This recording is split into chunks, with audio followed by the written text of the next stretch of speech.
Good morning to all of you. Welcome again your chemistry class. Now we discuss about chapter 7 equilibrium. और इस chapter में आज जो हम डिस्कस करेंगे वो डिस्कस करने वाले हैं law of mass action, equilibrium equation, equilibrium constant and law of chemical equilibrium. ये सारे के सारे हम डिस्कस करेंगे और ये सारे के सारे याद रखेंगे।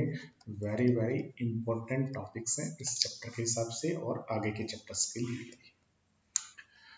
इससे पहले प्रीवियस लेक्चर में हमने कुछ केमिकल जो प्रोसेस थे उनके अंदर इक्विलिब्रियम अटेन होता है और वो हमने डिस्कस कर लिया था।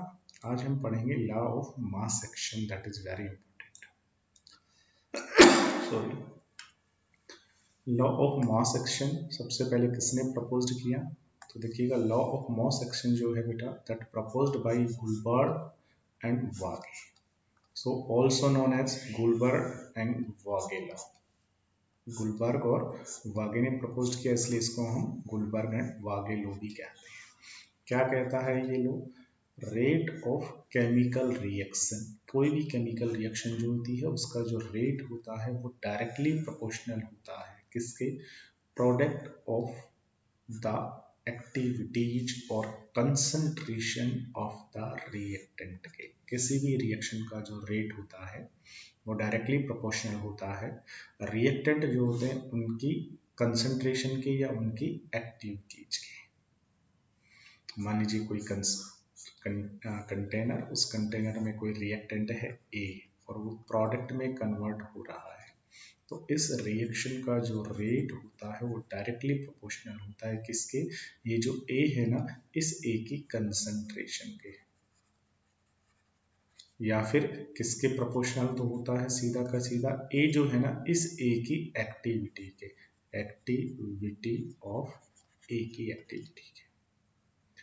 That's right. लेकिन कंसंट्रेशन की तो बहुत सारी टर्म्स होती हैं, एक्टिविटी जो है उसको हम कैसे प्रेजेंट करें? तो कंसंट्रेशन या एक्टिविटी जो है रिएक्टेंट की, इसको हम प्रेजेंट करते हैं, याद रखेंगे, मोल पर लीटर में। रिएक्टेंट की एक्टिविटी या जो कंसंट्रेशन होती है उसे मोल पर लीटर में या उसे मोलैरिटी में रिप्रेजेंट करते हैं। लेकिन हमें यहाँ ना तो कंसंट्रेशन लिखना है ना एक्टिविटी लिखना है, उसे मोल पर लीटर में प्रेजेंट करना है। ना मोल पर लीटर या मोलैरिटी लिखी है, concentration in mole per litre और एक्टिविटी जो होती है उसे बेटा हम एक स्क्वायर ब्रैकेट के द्वारा लिख देते हैं। तो रिएक्शन का जो रेट है वो डायरेक्टली प्रोपोर्शनल होगा एक्टिविटी ऑफ ए या मोलर कंसंट्रेशन ऑफ ए। इस तरीके से हम इसे रिप्रेजेंट करते हैं। अब मान लीजिए किसी रिएक्शन के अंदर कोई भी केमिकल रिएक्शन है, उस केमिकल रिएक्शन को मैं कुछ इस तरीके से अगर लिख दूं कि ये ए कन्वर्ट किस में हो रहा है, ए है, और ए जो है वो कन्वर्ट हो रहा है बी के अंदर। ए और बी मान लीजिए रिएक्ट करते हैं और वो प्रोडक्ट में कन्वर्ट हो रहे हैं। तो जब हम इस रिएक्शन को बैलेंस करेंगे तो ऑब्वियसली ये जो ए है, इस ए के कुछ नंबर ऑफ मोल्स होंगे। तो मान लीजिए इसके n1 मोल और इसके n2 मोल आपस में रिएक्ट करके प्रोडक्ट में कन्वर्ट हो रहे हैं। तो लॉ ऑफ एक्टिव मास क्या कहता है? वो कहता है कि इस रिएक्शन का जो रेट होगा वो डायरेक्टली प्रोपोर्शनल होगा किसके? ये जो ए है ना, उस ए का एक्टिव मास या मोलर कंसंट्रेशन, बी का एक्टिव मास या मोलर कंसंट्रेशन, दोनों के प्रोडक्ट के। और इनके जो नंबर ऑफ मोल्स होते हैं, लॉ ऑफ एक्टिव मास में ये जो नंबर ऑफ मोल्स होते हैं ये इनकी पावर्स के फॉर्म में होते हैं। इस तरीके say that is law of active mass. For example जैसे मान लीजिएगा 2HI डिकम्पोज होता है I2 और H2 में। तो अब अगर मैं इस रिएक्शन का रेट आपसे पूछूं कि what is the rate of reaction, तो आप पूछोगे सर इस रिएक्शन का जो रेट होगा, rate of reaction directly proportional होगा किसके? एक्टिव मास या मोलर कंसंट्रेशन ऑफ HI, और इसके जो नंबर ऑफ मोल्स हैं वो किसके फॉर्म में होंगे? वो होंगे पावर्स के फॉर्म में। इसके होगा इसका एक्टिव। ये होता है गुलबर्ग और वागे का या लॉ ऑफ एक्टिव मास, इसको ही हम कहते हैं लॉ ऑफ एक्टिव मास। अब अगर हम यहाँ पर इक्विलिब्रियम को समझने के लिए एक कॉमन इक्वेशन यहाँ से लें बेटा, देखिएगा क्या कॉमन इक्वेशन हमने ली है, तो देखिएगा कॉमन इक्वेशन जो हमने यहाँ से ली है फॉर अंडरस्टैंडिंग द इक्विलिब्रियम, मान लीजिए ए और बी आपस में रिएक्ट करते हैं, सी डी का फॉर्मेशन करते हैं और फिर यहाँ इक्विलिब्रियम अटेन हो जाता है, और इसके अंदर ए जो है उस ए के देखिएगा number of moles A react करते हैं, बी के बी, सी के सी, डी के डी रिएक्ट करते हैं, इक्विलिब्रियम अटेन हो जाता है। आपको पता है ये फॉरवर्ड रिएक्शन है, ये बैकवर्ड रिएक्शन है। तो अगर मैं इस फॉरवर्ड रिएक्शन का रेट पूछूं तो फॉरवर्ड जो रिएक्शन है उसके लिए रिएक्टेंट ये है, तो रेट ऑफ फॉरवर्ड रिएक्शन किसके according, according to law of mass action, तो rate of forward reaction directly proportional होगा किसके, इनके जो रिएक्टेंट है उनकी कंसंट्रेशन या एक्टिव मास जो होगा उसके प्रोडक्ट के। तो ए का एक्टिव मास, बी का एक्टिव मास और ये जो नंबर ऑफ मोल्स हैं ये पावर के फॉर्म में ले लीजिए।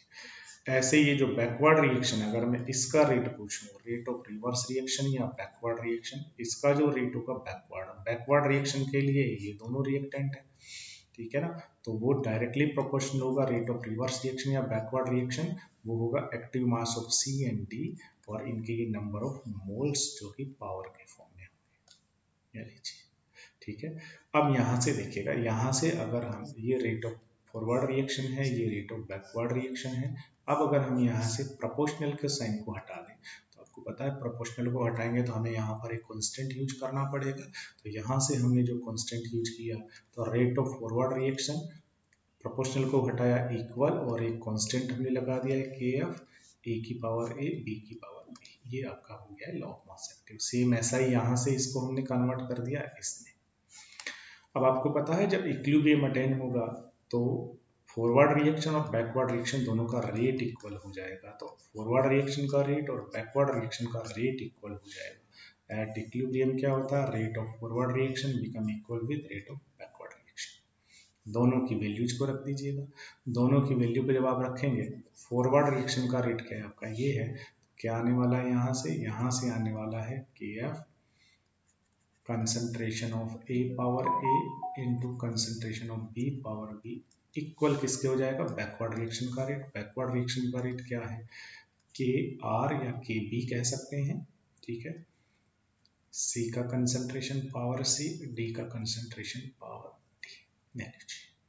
अब यहाँ से देखिएगा ये के आर कॉन्स्टेंट है, ये भी कॉन्स्टेंट है, तो हम क्या करते हैं यहाँ से ये जो के आर है इस के आर को अगर इधर लिया है तो के आर को इधर ले जाइएगा और इसको उधर ले जाइएगा, तो के एफ बाई क्या हो जाएगा, के आर हो जाएगा, इज इक्वल टू क्या हो जाएगा, C D by A B हो जाएगा, तो सी की पावर सी, डी की पावर डी, ए बी की पावर बी ले लीजिए।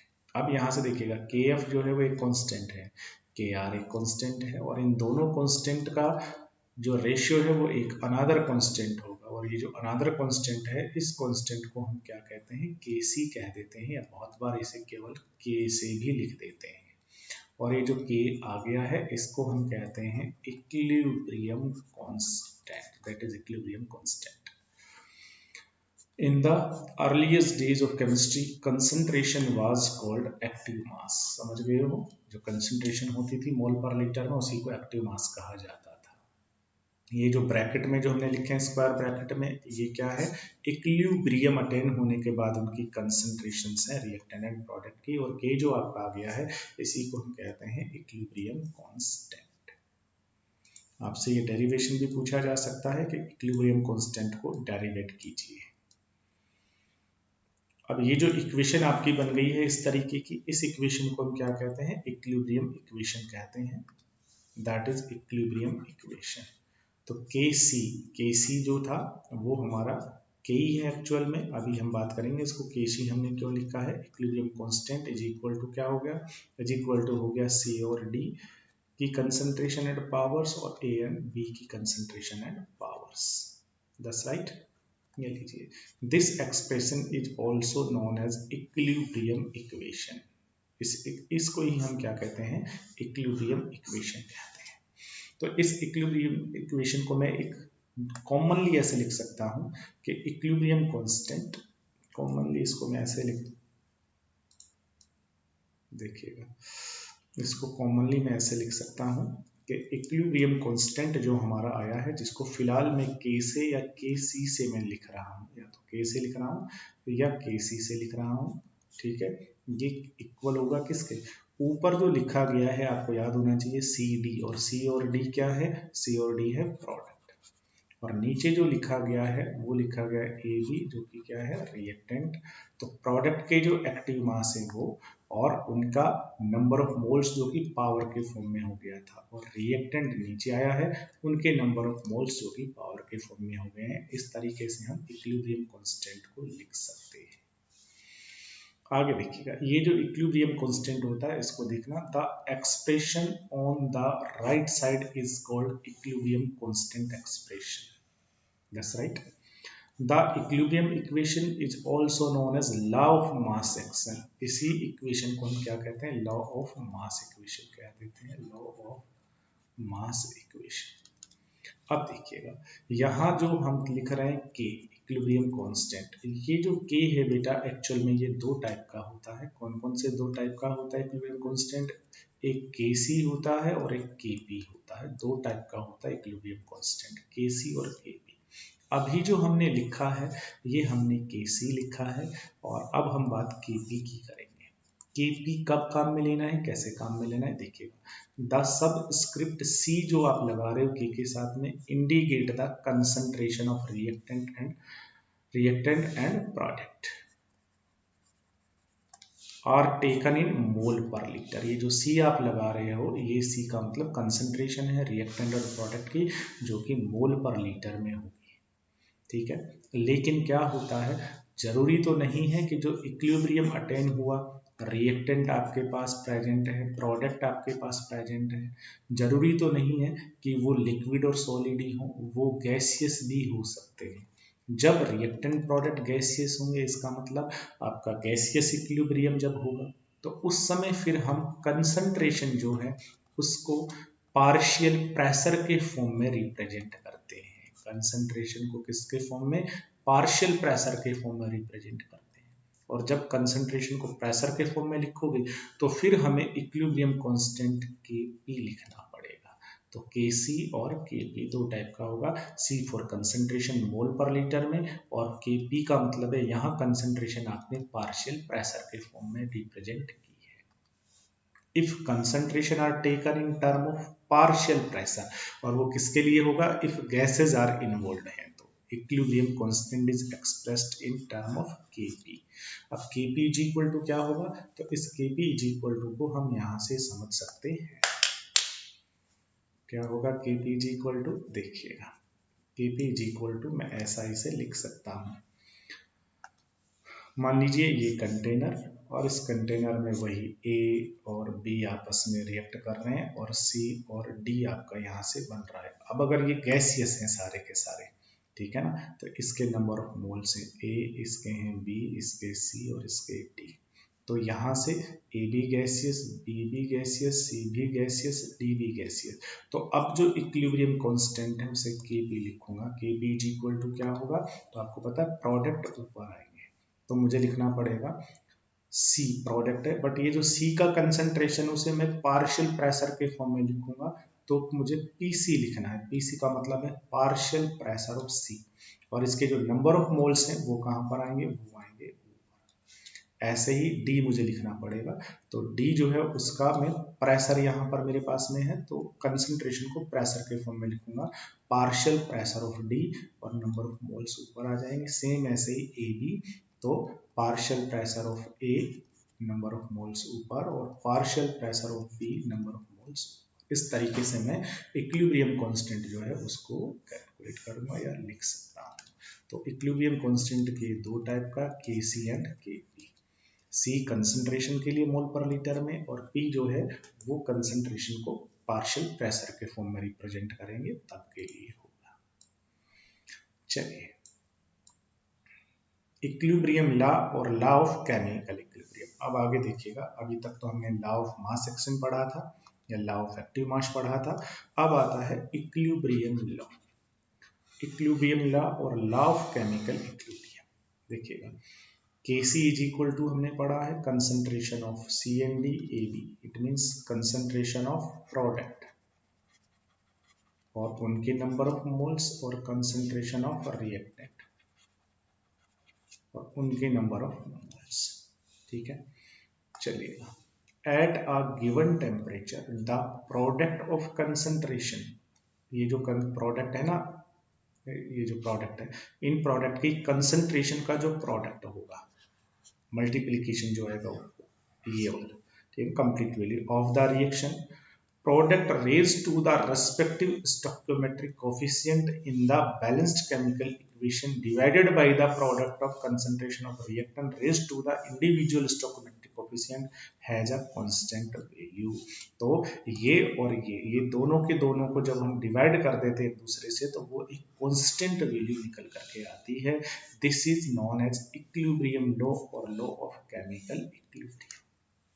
जब भी कोई इक्विलिब्रियम आपके पास में है तो उस इक्विलिब्रियम में जो प्रोडक्ट जो बने हुए हैं उनकी कंसंट्रेशन और उनके नंबर ऑफ मोल्स जो है उनको पावर के फॉर्म में कर दें और उन सब का जो प्रोडक्ट होता है और जो रिएक्टेंट होते हैं सेम ऐसे ही इनके साथ किया जाए और इनका जो रेशियो आपका निकलेगा ये एक कांस्टेंट वैल्यू आती है। इसी को हम क्या कहते हैं, लॉ ऑफ केमिकल इक्विलिब्रियम कहते हैं। Equilibrium constant for the reaction, जैसे एक इक्वेशन लिखी हुई है, इसके लिए इक्विलिब्रियम कांस्टेंट क्या हो जाएगा, तो देखिएगा इसमें ये दोनों के दोनों रिएक्टेंट हैं, ये प्रोडक्ट है।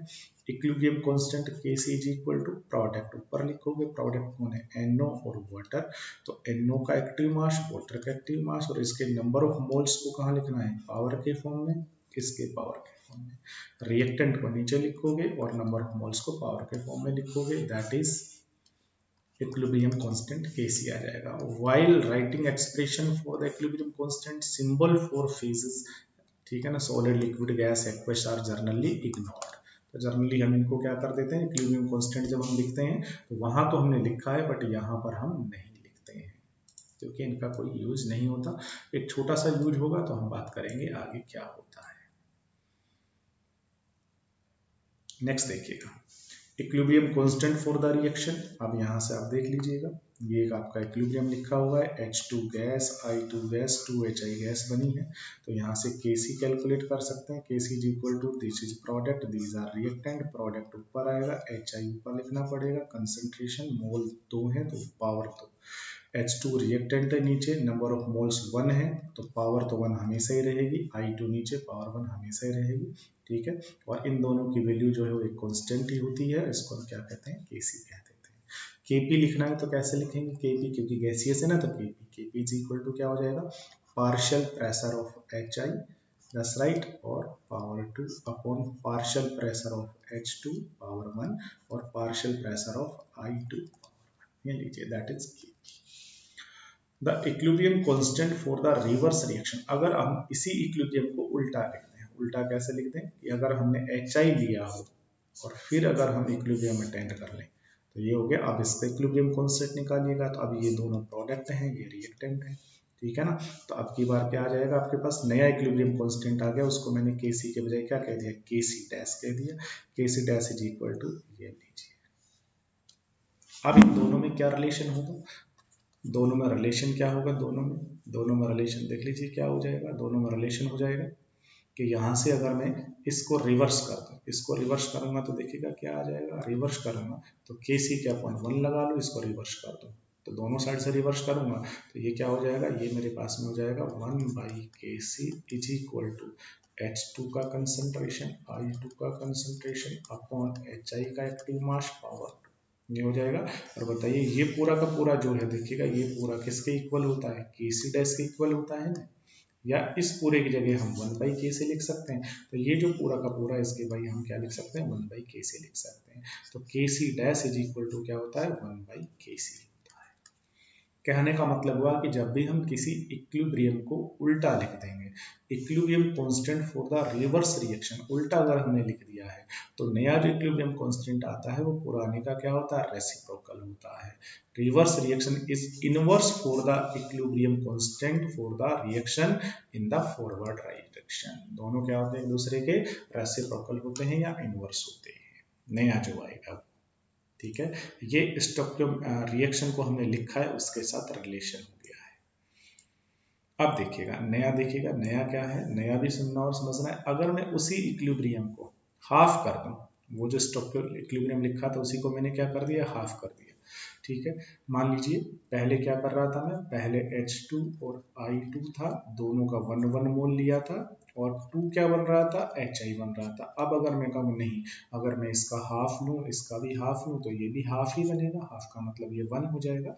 तो half H2 half I2 is equal to 1 HI, ये लीजिए। अब इसका इक्विलिब्रियम कांस्टेंट मैं निकाल दूं, जिसको मैंने क्या कह दिया, Kc डबल डैश कह दिया। Kc double dash is equal to, ये प्रोडक्ट है, ये रिएक्टेंट है, प्रोडक्ट मैंने लिख दिया, रिएक्टेंट्स मैंने लिख दिए। ठीक है, अब क्या आ जाएगा यहाँ से, HI का, तो HI पावर कितनी होगी, 1, इसकी तो 1 पावर हो गई है बेटा। और H2 का कितना नंबर ऑफ मोल से, हाफ, I2 का भी हाफ, तो इनकी पावर हाफ हाफ हो जाएगी। हाफ पावर का मतलब सीधा सा अंडर रूट होता है। तो अब इसको भी अगर मैं यहाँ से हाफ पावर इसकी भी हटाना चाहूँ तो क्या कर सकता हूँ, इसको एक काम कीजिए, स्क्वायर कीजिए और फिर इसकी पावर क्या कर दीजिए, हाफ कर दीजिए, तो कोई फर्क पड़ेगा नहीं। तो तीनों की हाफ पावर का मतलब क्या हो गया, अंडर रूट हो गया।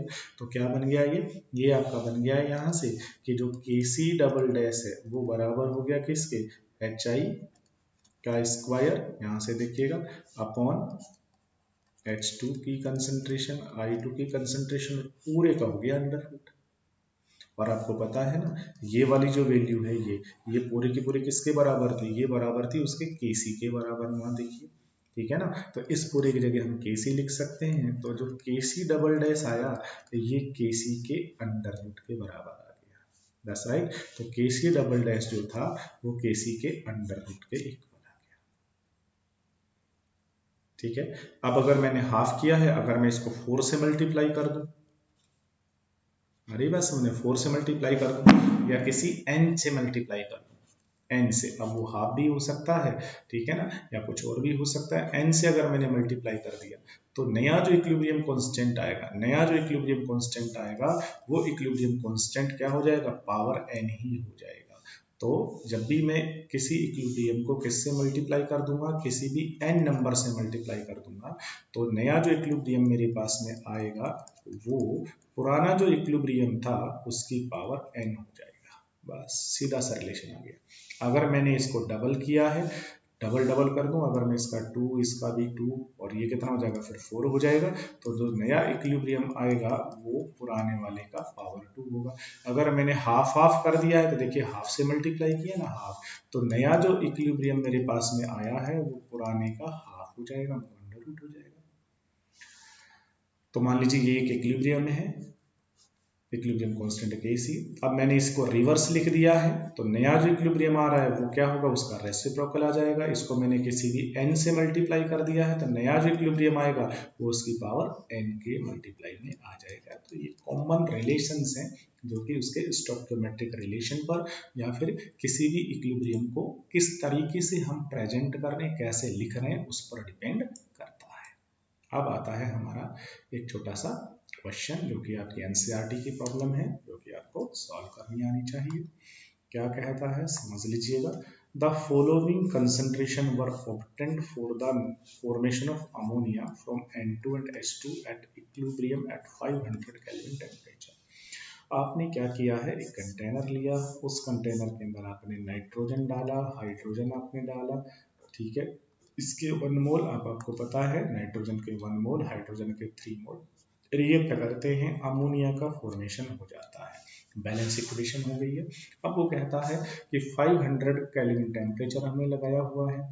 इक्विलिब्रियम जब अटेन हो गया, स्टार्टिंग की बात नहीं करनी है, इक्विलिब्रियम जब अटेन हो गया उसके बाद यहाँ जो नाइट्रोजन पड़ा हुआ है वो नाइट्रोजन है इतना मोल पर लीटर, यहाँ जो हाइड्रोजन का कंसंट्रेशन है वो है इतना मोल पर लीटर, और अमोनिया का जो कंसंट्रेशन है वो है इतना मोल पर लीटर। तो फिर इसका इक्विलिब्रियम कांस्टेंट जो है वो कैलकुलेट कर दीजिए। इक्विलिब्रियम कांस्टेंट निकालेंगे, Kc निकालना है, क्यों, क्योंकि कंसंट्रेशन कैपिटल M लिखा है, मोल पर लीटर में है, इसलिए कंसंट्रेशन निकाल देंगे। Kc इक्वल टू क्या होगा, अमोनिया जो है उस अमोनिया का कंसंट्रेशन अपॉन नाइट्रोजन का एक्टिव मास, हाइड्रोजन का पावर 3, ये लीजिए सारी वैल्यूज रख दीजिए, कैलकुलेट कर लीजिए, आपका जो आंसर है वो आंसर निकल के आ जाएगा। केसी का क्या कोई यूनिट होगा? नहीं होगा, क्योंकि अमोनिया का यूनिट क्या है? कैपिटल एन और उसका स्क्वायर।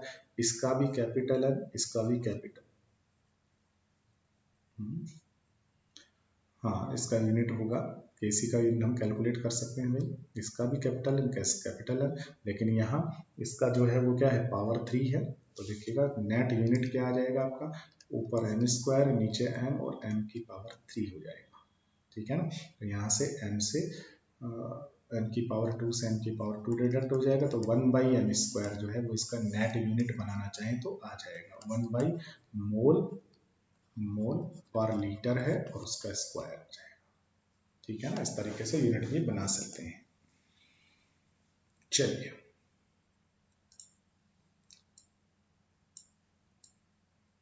लेकिन यहाँ पर एक चीज आपको याद रखनी है, चलो बाद में बात करेंगे, पहले आप इसको देख लीजिए एक बार। ये एक नेक्स्ट एग्जांपल है।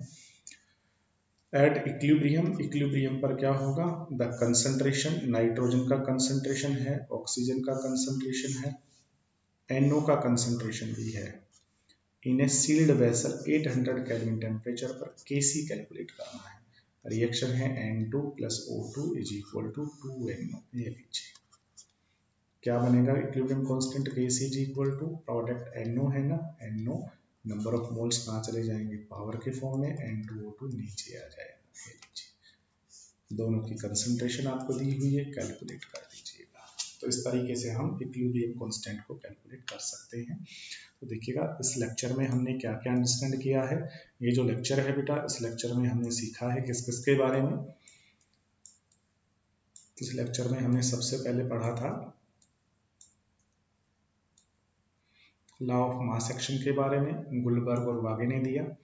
फिर वहां से हमने इक्विलिब्रियम कांस्टेंट को निकालना सीखा फॉरवर्ड बैकवर्ड रिएक्शन करके। और फिर जो नंबर ऑफ मोल्स थे वो पावर के फॉर्म में चले जाते हैं, उनकी जो वैल्यू है वो एक कांस्टेंट आती है, उसको हम क्या कहते हैं? लॉ ऑफ केमिकल इक्विलिब्रियम कहते हैं। इक्विलिब्रियम कांस्टेंट को दो टाइप से प्रेजेंट करते हैं, Kc Kp।